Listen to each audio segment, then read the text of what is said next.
Hello student, educational RBM ACS में आपका फिर से स्वागत है। हम ईश्वर से सदैव आपकी मंगल कामना की प्रार्थना करते हैं। यहाँ पर जो भी वीडियो आप सभी लोगों के लिए प्रोवाइड कराए जा रहे हैं वे इस उद्देश्य से प्रोवाइड कराए जा रहे हैं कि आपको परीक्षा में 100% सफलता प्राप्त हो सके।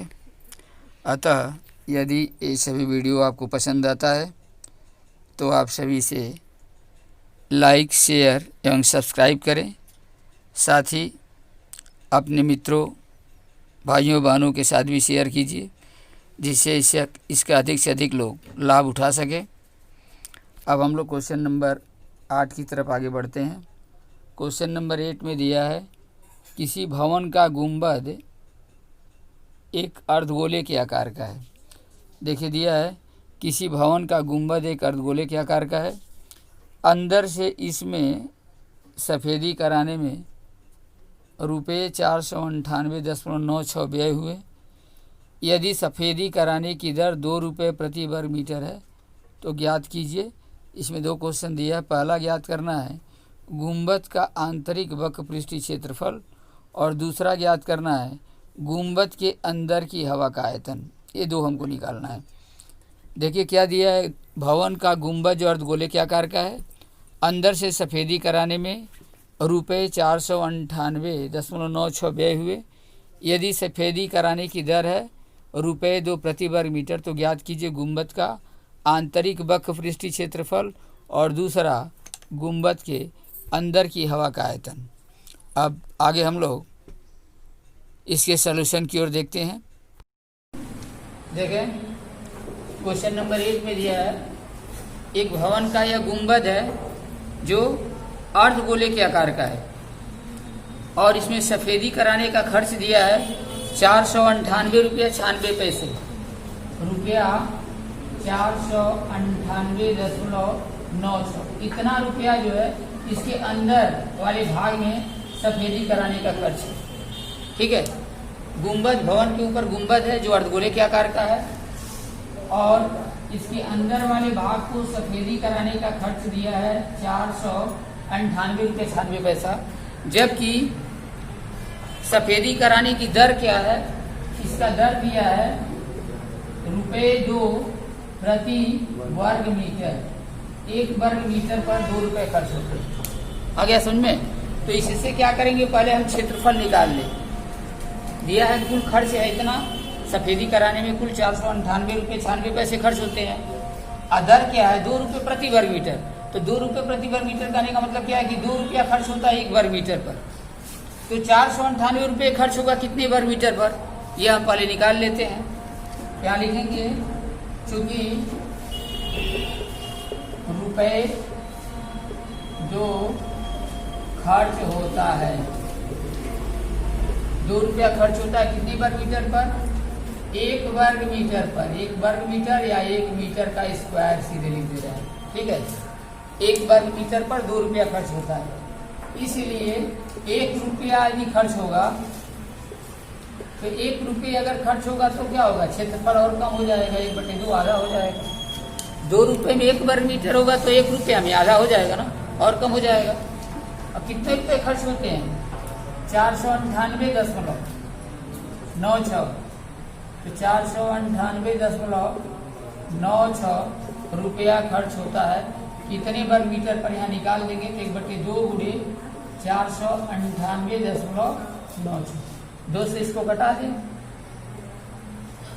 देखिए पूरे को कटा देंगे। 2 दूनी 4, 2 चौके 8, 2 9 18, 2 दूनी 4, 2 चौके 8, 2 9 18, फिर 2 चौके 8, 2 8 16। ये हो गया 249.48 वर्ग मीटर। क्या हो गया, ये आंतरिक पृष्ठ का क्षेत्रफल है। गुंबद का आंतरिक पृष्ठ का क्षेत्रफल हमको मालूम हो गया। ठीक है, क्योंकि सफ़ेदी जो है अंदर वाले भाग में ही कराई जा रही है, तो अंदर से सफ़ेदी कराने में इतने रुपए खर्च हुए हैं, तो अंदर वाले भाग का हम क्षेत्रफल ज्ञात कर लिए। ठीक है, तो पूछा है गुंबद का आंतरिक वक्र पृष्ठीय क्षेत्रफल ज्ञात कीजिए। तो पहला आंसर हमारा यही होगा कि गुंबद का आंतरिक वक्र पृष्ठीय क्षेत्रफल 249.48 वर्ग मीटर। ये हो गया हमारा गुंबद का आंतरिक वक्र पृष्ठीय क्षेत्रफल। आंतरिक वक्र पृष्ठीय क्षेत्रफल बराबर 249.48 वर्ग मीटर। ये हमारा पहले का आंसर निकल गया। ठीक है, अब दूसरा पूछा है गुंबद के अंदर की हवा का आयतन बताना है। इस गुंबद के अंदर जो है ये हवा का आयतन कितना होगा। तो हवा का आयतन निकालने के लिए क्या करेंगे, क्योंकि ये गुंबद अर्ध गोलाकार है तो अर्ध गोले का आयतन निकाल लेंगे 2/3πr3। तो यहाँ पर देखिए आंतरिक वक्र पृष्ठ का क्षेत्रफल ये हमको मालूम है गुंबद का। यहाँ देखिए अब इसी से निकलेगा आंतरिक गुंबद का आंतरिक वक्र पृष्ठीय क्षेत्रफल हमको मालूम हो गया 249.48 वर्ग मीटर। ठीक है, अब मान लेते हैं कि माना गुंबद की आंतरिक त्रिज्या क्या है, आर है। ठीक है, आर मीटर है। हम गुंबद की आंतरिक त्रिज्या जो है यहाँ से यहाँ तक की दूरी को क्या मान लेते हैं, आर मान लेते हैं। इसलिए अब आंतरिक वक्र पृष्ठ का क्षेत्रफल निकालें। इसलिए आंतरिक वक्र पृष्ठ का क्षेत्रफल तो क्या होगा, गुंबद के आंतरिक वक्र पृष्ठ का क्षेत्रफल का मतलब क्या है कि अर्धगोले का क्षेत्रफल। ठीक है, तो अर्धगोले का क्षेत्रफल क्या होता है, हम जानते हैं कि पूरे वृत्त का क्षेत्रफल होता है 4πr²। और ये आंतरिक भाग का केवल क्या हो जाएगा 2πr²। तो गुंबद के आंतरिक वक्र पृष्ठ का क्षेत्रफल हम लोग निकालेंगे तो कितना होगा 2πr²। ठीक है, ये आंतरिक भाग का क्षेत्रफल है। और यहाँ पर हम लोग निकाले हैं कि आया है आंतरिक वक्र पृष्ठ का क्षेत्रफल 249.48। यही प्रश्नानुसार लिखिए बराबर कर देंगे। तो प्रश्नानुसार अब यहाँ पर 2πr² बराबर हो जाएगा 249.48। ठीक है, और यहाँ से आर का मान निकालें तो देखो यहाँ पर और r² बराबर यहाँ पर 249.48 बटे 2π नीचे आएगा तो 2 भी नीचे आ गया और पाई का मान होता है 22/7। यहाँ रख देते हैं। अब इसको निकाल लेना मान, देखिए निकाल देते हैं। 2 से इसको कटा देंगे, 2 एकम 2, 2 दूनी 4, 2 चौके 8, 1 4, 2 साते 14 और 2 चौके 8 और 22 से तो कट जाना चाहिए। ठीक है, 22 से ऊपर कट जाना चाहिए। देखें 124.74 में 22 से अगर भाग देंगे तो कितनी बार जाएगा, 2 छक्के 12, 6 बार में अधिक हो जाएगा, 5 बार जाएगा। तो 5 दूनी 10, 5 दूनी 10 से 11, 22 × 110। यहाँ बचा 4, यहाँ 1 हुआ, 7 उतार रहे हैं तो 22 छक्के कितना होगा, 6 दूनी 12, 6 दूनी 12 13, 7 में 2 गया 5 और 4 में 3 गया 1। अब 4 हुआ। अब 22 साथ कितना होता है 154, 7 दूनी 14, 7 दूनी 14। तो देखें 22 से अगर इसको 124.74 को भाग देंगे तो कितना आ गया 5.67। तो 22 से हम इसको कटा देंगे तो आएगा 5.67। यहाँ एक बार लिख देते हैं r² बराबर क्या हो गया 5.67 × 7। आ गया समझ में। r² बराबर क्या निकाले हैं 5.67 यहाँ पर बचा है। ठीक है, अब बटे गुणे 7 केवल यहाँ पर। अब यहाँ पर और r² बराबर यहाँ गुणा कर देते हैं 7 से भी, तो 7 7 49। ठीक है, या हम इसी का वर्गमूल निकाल देते हैं। देखें r का मान अगर यहाँ से निकालेंगे तो ये रूट में हो जाएगा, रूट में होगा 5.67 गुणे 7। ठीक है, r² बराबर 5.67 गुणे 7 है तो r बराबर निकालेंगे तो क्या होगा रूट में निकल जाएगा। अब रूट में हम इसका मान निकालते हैं देखें,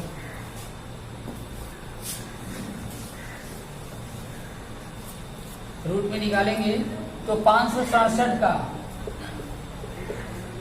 फैक्टर कर लेंगे, 567 का।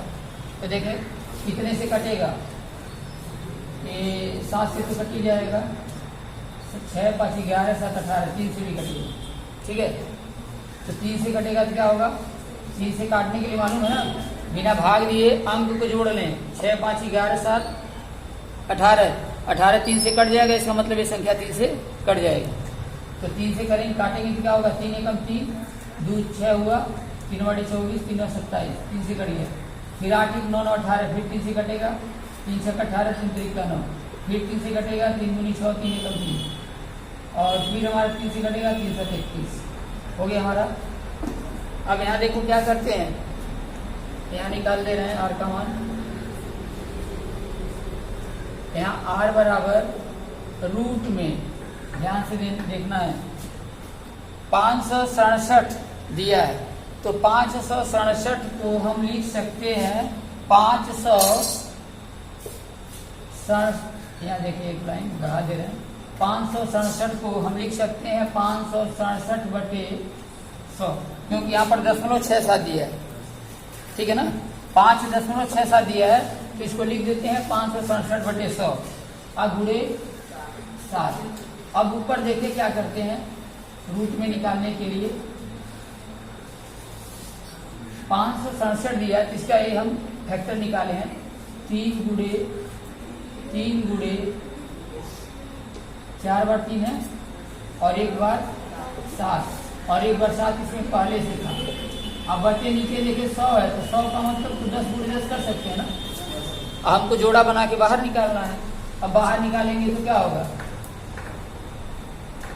4 3 है, 2 3 बाहर निकल गया, और 1 7 बाहर निकल जाएगा, अब बटे में 1 10 बाहर निकल जाएगा, 3 बाहर निकलेगा, तो कितना हो गया, 3 का 9, 9 7 63, यहाँ बराबर हमारा हो गया 63 बटे 10, इसका मतलब हो गया 6.3 मीटर। एक गुंबद के त्रिज्या हो गई, आर का मान, गुंबद के आर का मान हमको ज्ञात हो गया। अब पूछा है गुंबद के अंदर की हवा का आयतन, तो हवा का आयतन, इसलिए हम यहाँ लिखेंगे गुंबद के अंदर हवा का आयतन। तो गुंबद के अंदर हवा का आयतन कहने का मतलब क्या है, अर्धगोले का आयतन, और अर्धगोले का आयतन क्या होता है, 2/3 पाई आर क्यूब। यहाँ पर फिर हम निकालेंगे 2/3 पाई आर क्यूब। यहाँ ध्यान देना, गुंबद के अंदर हवा का आयतन, तो गुंबद तो ही हमारा अर्धगोला है, तो अर्धगोले में क्या है, हवा का आयतन अर्धगोले के आयतन के बराबर होगा, जितना इसका अर्धगोले का आयतन होगा उतना ही उसमें हवा का भी आयतन होगा। आगे समझ में, गुंबद में उतनी ही हवा आएगी जितना इसका आयतन होगा, तो 2/3 पाई आर क्यूब।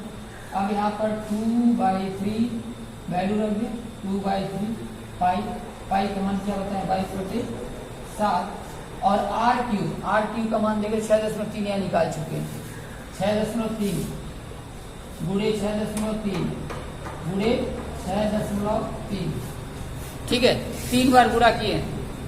क्या क्या करेंगे, अब इसको कटा दें, 3 से कटाएंगे तो 2.1 आएगा, 3 दूनी 6, 3 एकम 3, और 7 से कटा देंगे तो 7 9 63 होगा, दशमलव यहाँ दिया गया है तो 0.9 आएगा, 7 9 63, ठीक है। अब केवल गुणा करना है, देखिए यहाँ पर 22 दूनी 44, अब गुणे 21 में 9 का गुणा करेंगे तो 9 एकम 9, और 9 दूनी 18, लेकिन यहाँ 1 अंक 2 अंक के पीछे 1.8 में, अब गुणे कितना हो जाएगा 6.3। अब इसका तीनों का गुणा करना है, हम देखिए गुणा करके यहाँ नोट कर दे रहे हैं। 44 में जब हम गुणा करेंगे 1.89 का, 44 में 1.89 का गुणा करेंगे तो आएगा 83.100, और इसमें हम गुणा कर देते हैं 6.3 का,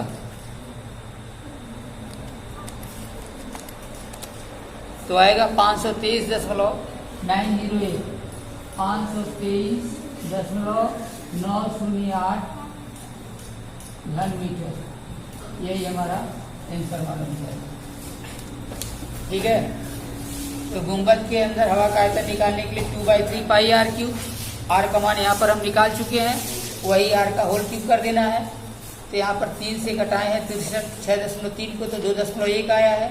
7 से कटाए हैं 6.3 को, तो 0.9 आएगा। ठीक है, कैसे 0.9 आया अपना देख लेंगे ध्यान से भाग दे करके। और 22 गुणे 2 44, यहाँ 2.1 में 0.9 का गुणा करेंगे तो 1.89 आएगा। अब गुणे 6.3, अब पहले इन दोनों का गुणा किए हैं, 44 में 1.89 का गुणा करेंगे तो इतना आएगा, और उसमें 6.3 का गुणा करेंगे तो इतना घन मीटर। क्वेश्चन नंबर 9 को ध्यान से देखें। प्रश्न संख्या 9 में दिया है, लोहे के 27 ठोस गोलों को पिघलाकर, जिनमें से प्रत्येक की त्रिज्या r है और पृष्ठीय क्षेत्रफल s है, एक बड़ा गोला बनाया जाता है। इसका पृष्ठीय क्षेत्रफल s डैश है। तो ज्ञात कीजिए पहला नंबर नए गोले की त्रिज्या r डैश और दूसरा s और s डैश का अनुपात। देखिए इसमें दिया है कि लोहे के 27 ठोस गोले हैं, इस तरह से ठोस गोले हैं लोहे के, और इनमें से इनकी त्रिज्या जो है r है, इनको, और पृष्ठीय क्षेत्रफल इसका s ये दिया गया है। और ऐसे 27 गोलों को पिघला करके एक बड़ा सा गोला बनाया जाता है, और इस बड़े गोले का पृष्ठीय क्षेत्रफल s डैश है। तो कह रहा है कि इस नए गोले की त्रिज्या हमें r डैश ज्ञात करना है, और पहले वाले गोले के s और दूसरे वाले गोले के पृष्ठीय क्षेत्रफल s डैश का अनुपात ज्ञात करना है। तो इसका सलूशन हम लोग निकालते हैं, ध्यान से देखिए सभी लोग। देखें एक्सरसाइज 13.8 का एक क्वेश्चन नंबर 9 है। इसमें दिया है कि लोहे के 27 गोले को पिघला करके एक बड़ा सा गोला बनाया जाता है। ठीक है, और इस गोले की त्रिज्या कितनी थी? r। लोहे के 27 गोलों को पिघलाया जाता है और उससे एक बड़ा सा गोला बनाया जाता है, जिनमें से ये जो छोटे छोटे 27 गोले हैं, इनकी त्रिज्या r है और इनका पृष्ठीय क्षेत्रफल s है। अब इसको पिघला करके 27 गोले, मतलब इस तरह से हम 27 गोले को पिघला करके एक बड़ा सा गोला तैयार करते हैं। ठीक है, और इस गोले की हमें त्रिज्या बताना है। पहला नंबर क्वेश्चन में दिया है नए गोले की त्रिज्या हमको बताना है r डैश। अगर इस गोले की त्रिज्या r डैश है तो क्या होगा? दूसरी चीज हमको दिया गया है कि जब इस तरह से 27 गोले को पिघला करके एक बड़ा सा गोला बनाया जाता है, तो इसका पृष्ठीय क्षेत्रफल दे दिया है, कितना है? s dash. इसका पृष्ठीय क्षेत्रफल दिया गया है, हमको इसे क्या करना है? बताना है। आ गया समझ में? और दूसरा क्वेश्चन इसमें पूछा है कि s और s डैश का अनुपात, इन दोनों का अनुपात क्या होगा? तो सबसे पहले लिखेंगे माना दिया गया है, चूंकि छोटे गोले की त्रिज्या, छोटे गोले की त्रिज्या क्या है? r है, इसलिए एक गोले का आयतन हम निकालेंगे। एक गोले का आयतन, देखिए चूंकि गोले का आयतन का फार्मूला है 4/3 पाई r क्यूब।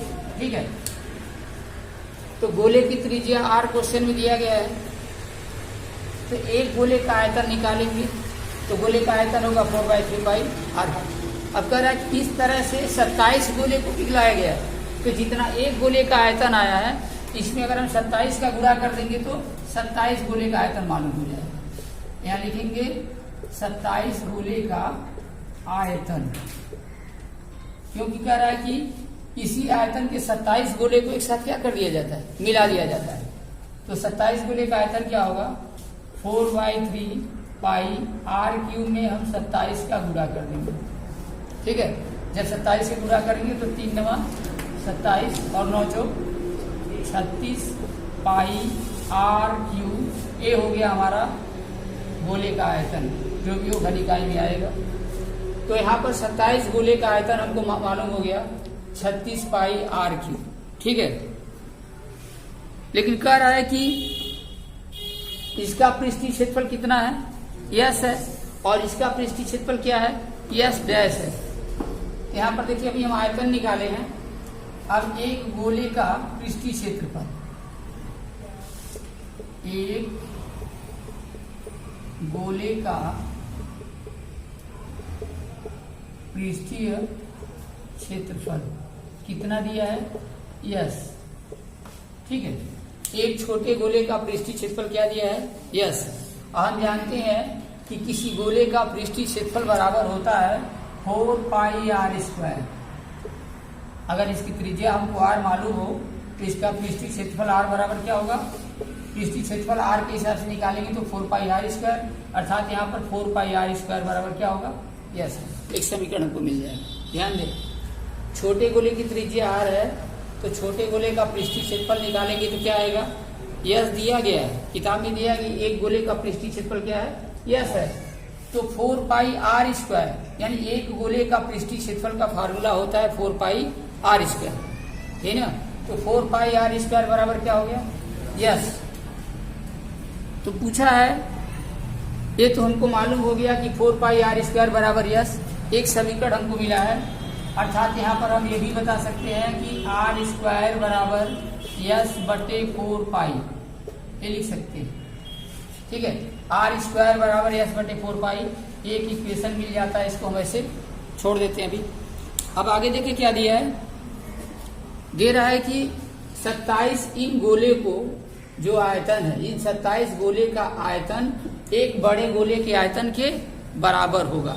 ठीक है, तो मान लेते हैं कि माना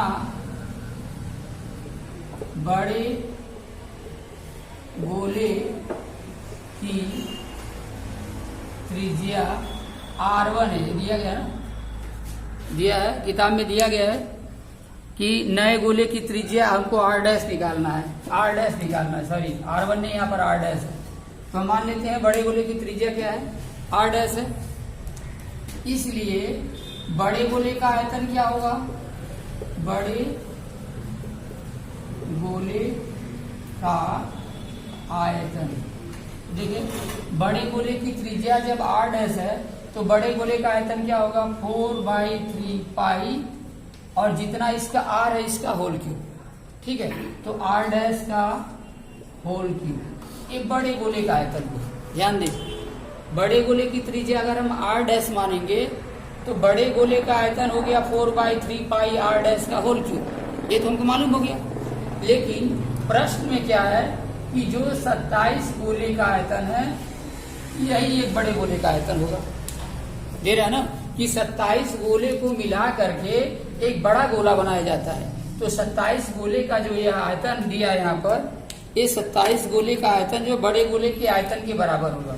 ये 27 गोले का आयतन और ये बड़े गोले का आयतन, ये दोनों आपस में क्या होंगे, बराबर। अब इन्हीं को प्रश्नानुसार कर लेना है, प्रश्नानुसार। ठीक है, तो इसके बराबर इसको करेंगे तो क्या होगा, 4/3 पाई इंटू r डैश का होल क्यूब, अब बराबर यहाँ पर हो जाएगा 36 पाई स्मॉल r। ठीक है, यहाँ पर देखिए 30 पाई स्मॉल r। अब यहाँ पर r1 का, सॉरी r डैश है, r डैश का होल क्यूब बराबर क्या होगा, 36 पाई स्मॉल r क्यूब अपन यहाँ 4 पाई 4/3 पाई जो नीचे आएगा। तो देखिए यहाँ पर 4/3 पाई नीचे आएगा तो 4 यहाँ होगा, 3 ऊपर चला जाएगा। अब पाई कहाँ रहेगा, नीचे। यहाँ पर पाई से पाई कट जाएगा और 4 से कट जाएगा, 4 9 36। यहाँ पर r डैश का होल क्यूब बराबर हो जाएगा 9, यहाँ देखिए कितना है, 3, 9 3 27। तो 27 कहने का मतलब देखो यहाँ पर हो गया 9 3 27 r क्यूब, ये आ गया 27 r क्यूब। यहाँ पर बचा है, ध्यान से देखेंगे, यहाँ 9 बचा है या 3 बचा है, तो 9 3 जा 27, 9 3 27 r क्यूब बचा है। तो 27 किसका घन होता है, 3 का। 3 गुणे 3 गुणे 3 27, और यहाँ पर R दिया ही है, तो इसकी जगह पर हम लिख सकते हैं 3R का होल क्यूब, 3R का होल क्यूब। अब यहाँ से क्यूब क्यूब अगर कैंसिल हो जाएगा तो हमें मिलेगा, यहाँ लगा दे रहे हैं, यहाँ हमको मिलेगा कि R डैश बराबर 3R, R डैश बराबर 3R। आगे समझ में? तो R डैश बराबर 3R का मतलब क्या है कि R डैश का मान 3R करने का मतलब है कि जो बड़ा वाला गोला है ये छोटे गोले की त्रिज्या का 3 गुना होगा, ये हमको मालूम होगी। R डैश का मान कितना है? 3R। ये हमारा पहला आंसर हो जाएगा, या लिख सकते इसलिए नए गोले की त्रिज्या R डैश बराबर क्या होगा? 3R। ठीक है, एक आंसर आपको मिल गया, एक पहला नंबर एक पूछा था। आगे समझ में? ये क्या हमें पता चला कि नए गोले की जो त्रिज्या R डैश है ये छोटे वाले गोले का 3 गुना है, 3R है। अब दिया है यस और यस डैश का अनुपात निकालिए, तो यस तो हमको मालूम है कि यस बराबर 4 पाई R स्क्वायर। ठीक है, यहाँ देखिए हम निकाले थे गोले का, छोटे गोले का पृष्ठीय क्षेत्रफल है यस, और यस बराबर होगा 4 पाई R स्क्वायर। ठीक है, तो इसकी हमें जरूरत नहीं पड़ेगी, इस 1 को हटा देते हैं अभी हम, जो इक्वेशन नंबर 1 है। अब क्या करते हैं, फिगर भी हटा देते हैं इसको थोड़ा छोटा वाला। अब दूसरे नंबर क्वेश्चन की ओर चलते हैं। दूसरे नंबर प्रश्न में हमको बताना है यस और यस डैश में अनुपात। ठीक है, तो यस तो हमको मालूम है कि यस बराबर 4 पाई R स्क्वायर, इसी को हम मान लेते हैं नंबर 1। यस हमको मालूम है कि यस बराबर 4 पाई R स्क्वायर। अब यस डैश निकालेंगे, यानी यस डैश क्या है? बड़े गोले का पृष्ठीय क्षेत्रफल। यस डैश क्या है? बड़े गोले का पृष्ठीय क्षेत्रफल है, तो अब लिखेंगे इसलिए बड़े गोले का पृष्ठीय क्षेत्रफल, बड़े गोले का पृष्ठीय क्षेत्रफल। देखिए बड़े गोले का पृष्ठीय क्षेत्रफल निकालेंगे तो क्या होगा? उसका भी वही होगा 4 पाई R स्क्वायर, तो 4 पाई, और उसका R क्या था? R डैश था। बड़े वाले गोले की त्रिज्या देखिए हम R डैश माने थे, बड़े गोले की त्रिज्या R डैश, यहाँ पर क्या हो गया? बड़े गोले का पृष्ठीय क्षेत्रफल 4 पाई R डैश का स्क्वायर। अब यहाँ 4 पाई रहने दें, और R डैश की जगह पर हम लिख सकते हैं 3R, यहाँ पर लिख देंगे 3R का होल स्क्वायर।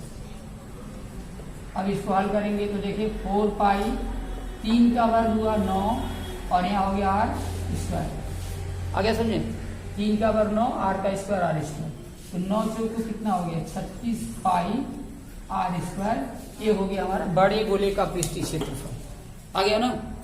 हमको यह दिया है कि यस और यस डैश का अनुपात ज्ञात करना है, यहाँ पर लिखेंगे इसलिए यस तथा यस डैश का अनुपात। क्या करेंगे? यस वाले का ऊपर लिखेंगे, यस वाला देखिए यहाँ पर आया है 4 पाई R स्क्वायर, यस बराबर 4 पाई R स्क्वायर, और नीचे क्या है? यस डैश का मान रखेंगे, तो यही वाला जो हमारा बड़े गोले का पृष्ठीय क्षेत्रफल यही क्या है? यस डैश है। ध्यान रखेंगे यस यह है, यस डैश यह है, तो बड़े गोले का पृष्ठीय क्षेत्रफल को किसे निरूपित करेंगे? यस डैश से। तो यस डैश बराबर क्या है? 36 पाई R स्क्वायर, यहाँ पर हो गया 36 पाई R स्क्वायर। यहाँ देखिए पाई पाई कैंसिल हो गया, R स्क्वायर कैंसिल हो गया, 4 एकम 4 9 36 हो गया, अर्थात अनुपात आ गया 1:9। यही ध्यान देखिए से क्या करना है। सबसे पहले क्वेश्चन को समझें, क्या दिया है? दिया है R त्रिज्या का एक गोला है, ऐसे ही 27 गोले को मिला करके एक बड़ा गोला बनाया जाता है। ठीक है, ये जो छोटा गोला है इसका पृष्ठीय क्षेत्रफल यस है, बड़े गोले का पृष्ठीय क्षेत्रफल यस डैश दिया गया है। ठीक है, तो हमें क्या याद करना है? नए गोले की त्रिज्या R डैश याद करना है, और दूसरा हमको निकालना है कि पहले वाला गोले का पृष्ठीय क्षेत्रफल और दूसरे वाले गोले के पृष्ठीय क्षेत्रफल का अनुपात याद करना है। ठीक है, तो सबसे पहले क्या किए हैं? छोटे गोले की त्रिज्या चूंकि r दिया गया था, इसलिए एक गोले का आयतन निकाले हैं। तो हम जानते हैं कि किसी गोले की त्रिज्या यदि r मालूम हो तो उस गोले का आयतन होता है 4/3 पाई r³। ठीक है, यदि किसी भी गोले का आयतन मालूम हो, त्रिज्या मालूम हो, तो इसका आयतन 4/3 पाई r³ निकाल देंगे। लेकिन ऐसे कितने गोले हैं? 27 गोले हैं। तो 27 गोले का आयतन क्या होगा? जितना एक गोले का आयतन आया है इसमें 27 से गुणा कर दिया गया। ठीक, 3 से यहाँ 27 कटा दिए 9 बार में, तो 9 चौक 36 पाई r³। ये आ गया कुल 27 गोले का आयतन। अब ये 27 गोले को मिला करके ही एक बड़ा गोला बनाया जाता है, अर्थात जो बड़ा गोला होगा उस गोले का भी आयतन इतना ही होगा। ठीक है, तो हम क्या किए, यहाँ पर एक चीज और लिख लिए, दिया है कि छोटे वाले गोले का पृष्ठीय क्षेत्रफल यस है, तो यस बराबर, हम जानते हैं कि किसी भी गोले का पृष्ठीय क्षेत्रफल होता है 4πr², अर्थात यहाँ पर हमको एक समीकरण प्राप्त होगा कि यस बराबर 4πr², यही है, यस बराबर 4πr² जो इक्वेशन हमको मिल जाएगा। अब मान लेते हैं कि माना बड़े गोले की त्रिज्या क्या है? r' है। ठीक, तो बड़े गोले का आयतन क्या होगा? तो बड़े गोले का आयतन हो जाएगा 4/3 पाई, r की जगह पर r' का होल क्यूब। ठीक, अब यहाँ नीचे देखें, हम तो ये ज्ञात किए हैं कि 27 गोले का आयतन इतना है और बड़े गोले का आयतन इतना है, और उन्हीं 27 गोले से मिलाकर के बड़ा गोला बनाया जाता है। इसीलिए इन दोनों आयतन को बराबर करेंगे, ये वाला और ये वाला, ये दोनों बराबर किए। तो बराबर किए देखें, तो 4/3 पाई r1 का क्यूब, इसलिए इसको पहले लिखे हैं क्योंकि हम r1 का ही मान निकालना चाहते हैं। ठीक है, तो r1 क्यूब यहाँ पर आ गया और 36 पाई r³ यहाँ पर आ गया। इन दोनों को बराबर कर दिए। अब बराबर करने के बाद इसको हल किया गया है, तो देखिए r' का होल क्यूब बराबर 36 पाई r³, अब बटे 4/3 ऊपर चला जाएगा, पाई नीचे रहेगा, तो यहाँ पाई से पाई कट गया, 4 से 4 9 36 हो गया, 9 3 27 हो गया, 27 r³। और 27 r³ कहने का मतलब है कि 3 का भी होल क्यूब और r का भी होल क्यूब, तो 3r का होल क्यूब। अब यहाँ पर दोनों ये जो घात है, हम घात को कैंसिल कर दिए हैं, तो r' का मान आया 3r। इसका मतलब क्या है कि बड़े गोले की त्रिज्या अर्थात नए गोले की त्रिज्या जो है छोटे वाले गोले की त्रिज्या की 3 गुनी है। यह हम दोनों की त्रिज्या में एक संबंध स्थापित किए है। ठीक है, ये मालूम हो गया r' का मान। अब दिया है, हम क्या करते हैं, हमको निकालना था यस और r' का अनुपात। तो यस तो हमको मालूम है कि 4πr² है, लेकिन यस नहीं मालूम है, तो क्या करते हैं, बड़े गोले का पृष्ठीय क्षेत्रफल यस निकालते हैं। तो यस बराबर 4πr' का स्क्वायर, क्योंकि बड़े वाले गोले की त्रिज्या क्या है? r'। आगे समझो, तो r' की जगह पर क्या रखेंगे? 3r, तो 3r का होल स्क्वायर।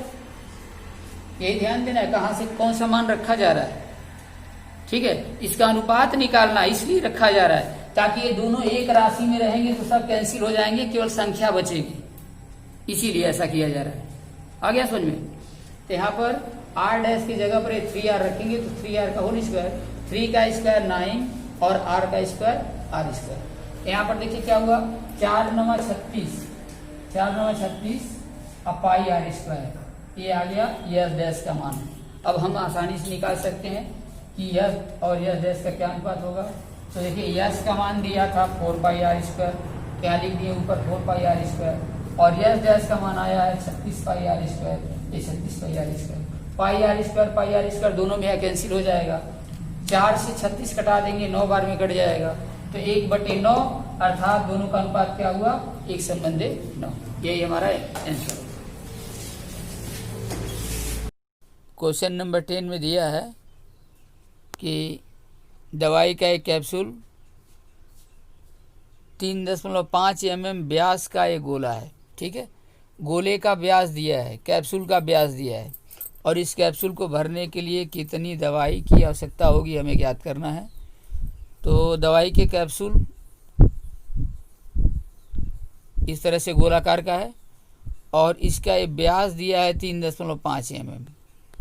ठीक है, तो त्रिज्या निकालेंगे तो क्या होगा 3.5/2, और हमें इसको भरने के लिए कितनी दवाई की आवश्यकता होगी। तो गोले का आयतन निकाल लीजिएगा, V बराबर 4/3 पाई आर क्यूब, ठीक है।